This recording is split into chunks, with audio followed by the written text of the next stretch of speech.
It's a fact. Okay, I think we addressed the issue of separate, or board members who are separate from the sub-association boards. Is that satisfactory? Yeah. Okay. For Marilyn Hatch, is there anything of yours that we didn't address? I think we did, although there are obviously differences of opinion. What would it take to disengage with the condos? Say again? Disengage with the condos. Give another name. Let's take it the wrong. It is what it is. Unfortunately, we got to live together. Let's take it the wrong. All right. Let's see if they pay their condos. You know. Just When a is minute. this assessment going to start? What month? We'll get to that.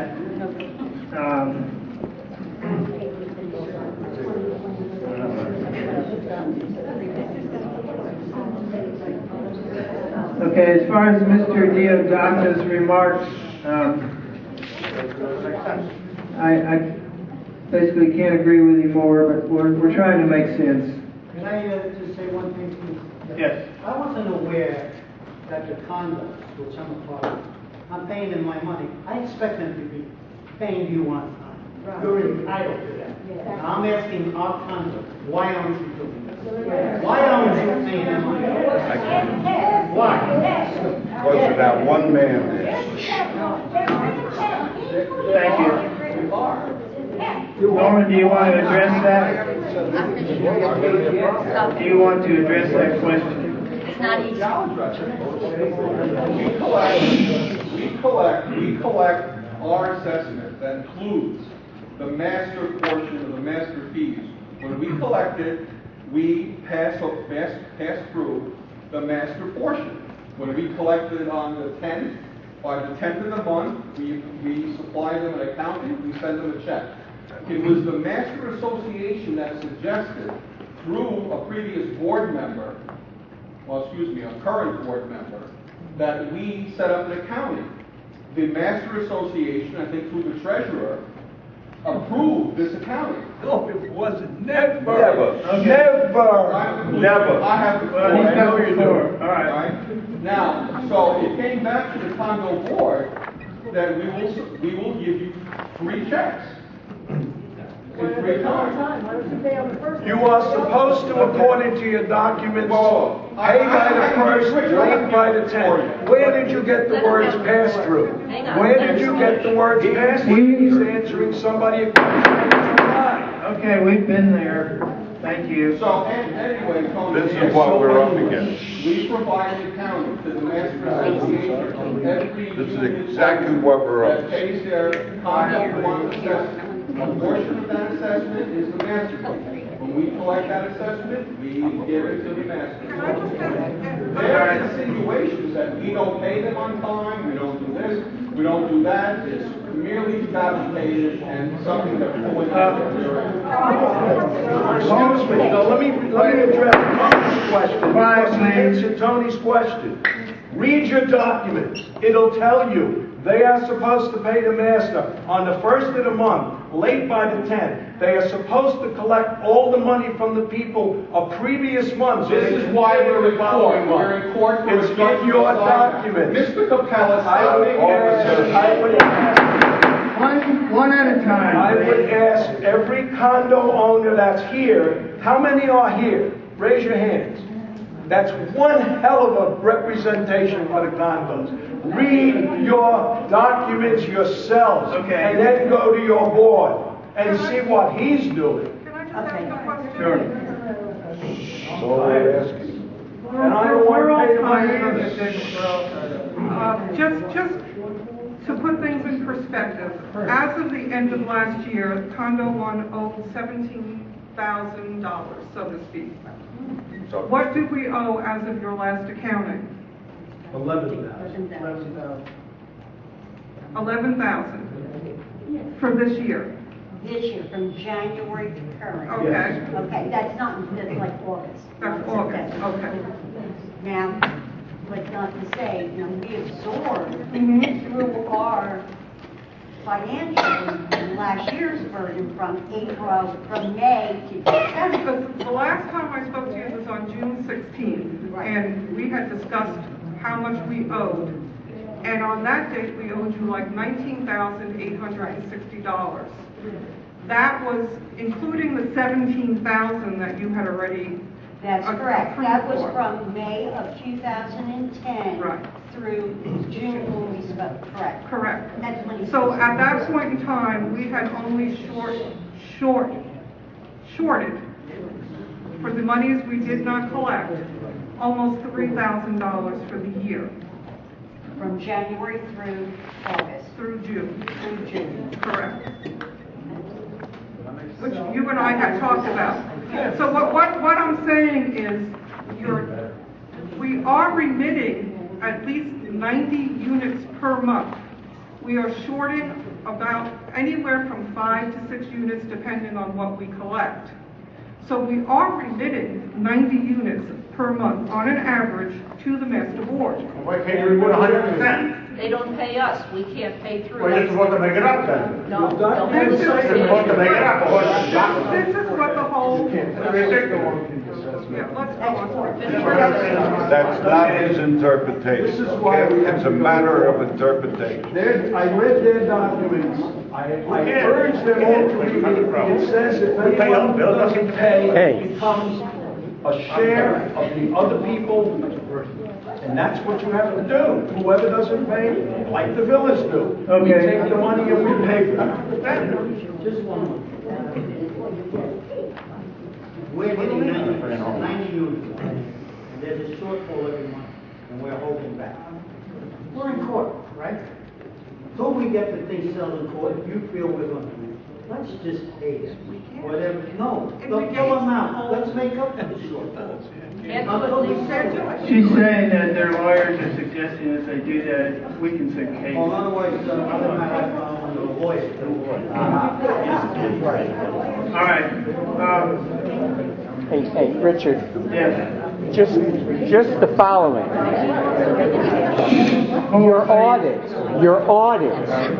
for the period ending December 2010 says assessments receivable 17,115. That includes everybody.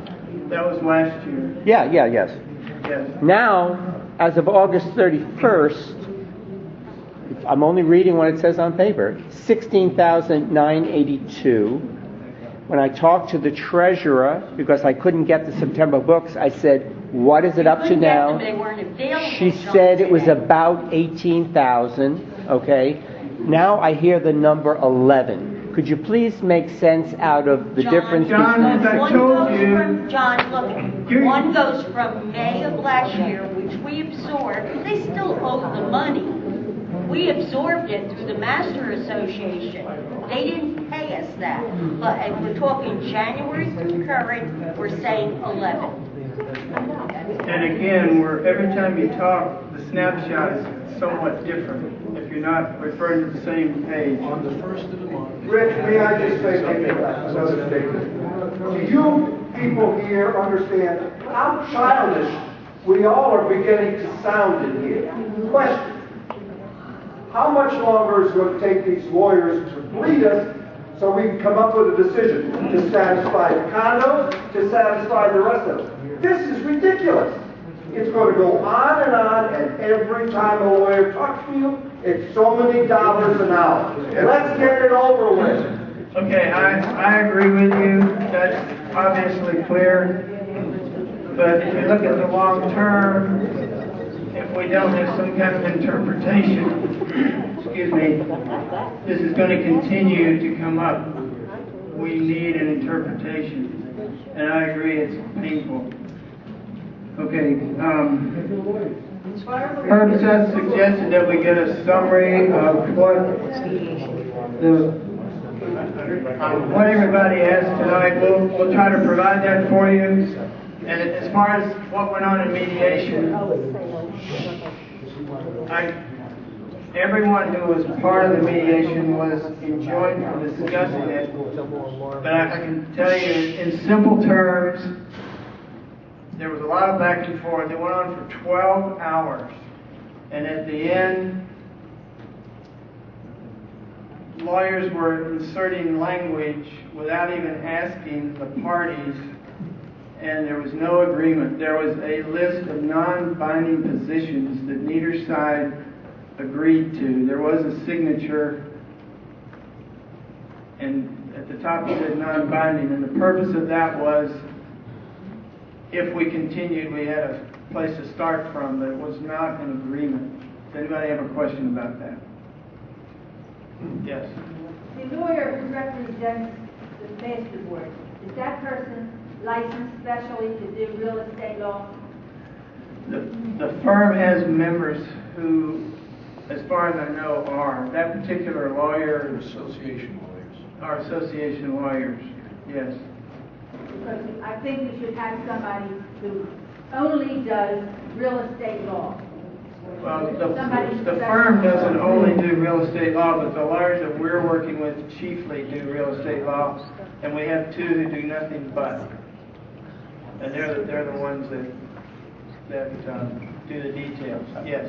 I have a question about documentation. Okay. Is there different documentation for the condos and it's different for the villas? The wording, is it different? Yes, it is. And there's a reason for that because one, the condo is a condo association. The master is a homeowner association. Under Florida law, it's slightly different, but there are different. Is there anything in the condo association documents that say they don't have to pay their bills? No. No. Absolutely not. They have interpreted it that way. This is one person's interpretation, maybe two. And I'd just like to add, I don't mean this as a disparagement, but it's the honest truth. For the accounting that we're given every month, we've let 3 CPAs look at it. Nobody can understand it. And I'm sure Mr. Glavis, who makes it, understands it in his mind, but nobody else does. Some things you can pick out of it, but overall, it's, I won't use the term incomprehensible, but that's close. And again, I apologize. I'm not trying to pick you out or disparage. If you don't pay your light bill, they'll turn your power off. You know? So if you don't pay your master board fees, you don't get to use. Well, The board is not. I know you're paying. The board is not. Then you should pay them directly. Go ahead, Norman. I just want to interject this one thought. Okay. If you or any member of the master board and 3 accountants do not understand any of the accounting that Condo 1 gives them, it's 21 months later and not one person has asked for an explanation. I don't think that's exactly accurate. Maybe they didn't ask you. As usual, it's not accurate. I believe I made myself very clear. Well, I believe you tried. All right, there was another question? Yes. I was just wondering, there are 96 condos, I think you said, and about 90 of them are paying. So what is the total amount that the condo should pay per month? Was it 8714? What? The condo assessment per month? 8773.40. So would it be that it should be 87,000 divided by 90? Rather than divided by 96? That was our original suggestion. Just like the villas. Yes, that would have made a lot of sense. And we suggested that at the very beginning, but they didn't want to go there. If the villas fall short because of foreclosures or whatever other reasons that people stop paying, we make it up to the master board. So far, the villas have been able to do that without asking the people for additional money. However, if it gets to the point that you can't make it with your regular budget, you have an assessment. And if it means it's going to be $3 or $5 because there's 176 units, that would then make up the people who aren't paying. And the master board must, according to our language and our documents, and the condo language, must pay for every unit. Each association is responsible to their members in a fiduciary way, and I believe the board of the condos is not performing their fiduciary duties. And this will come out, because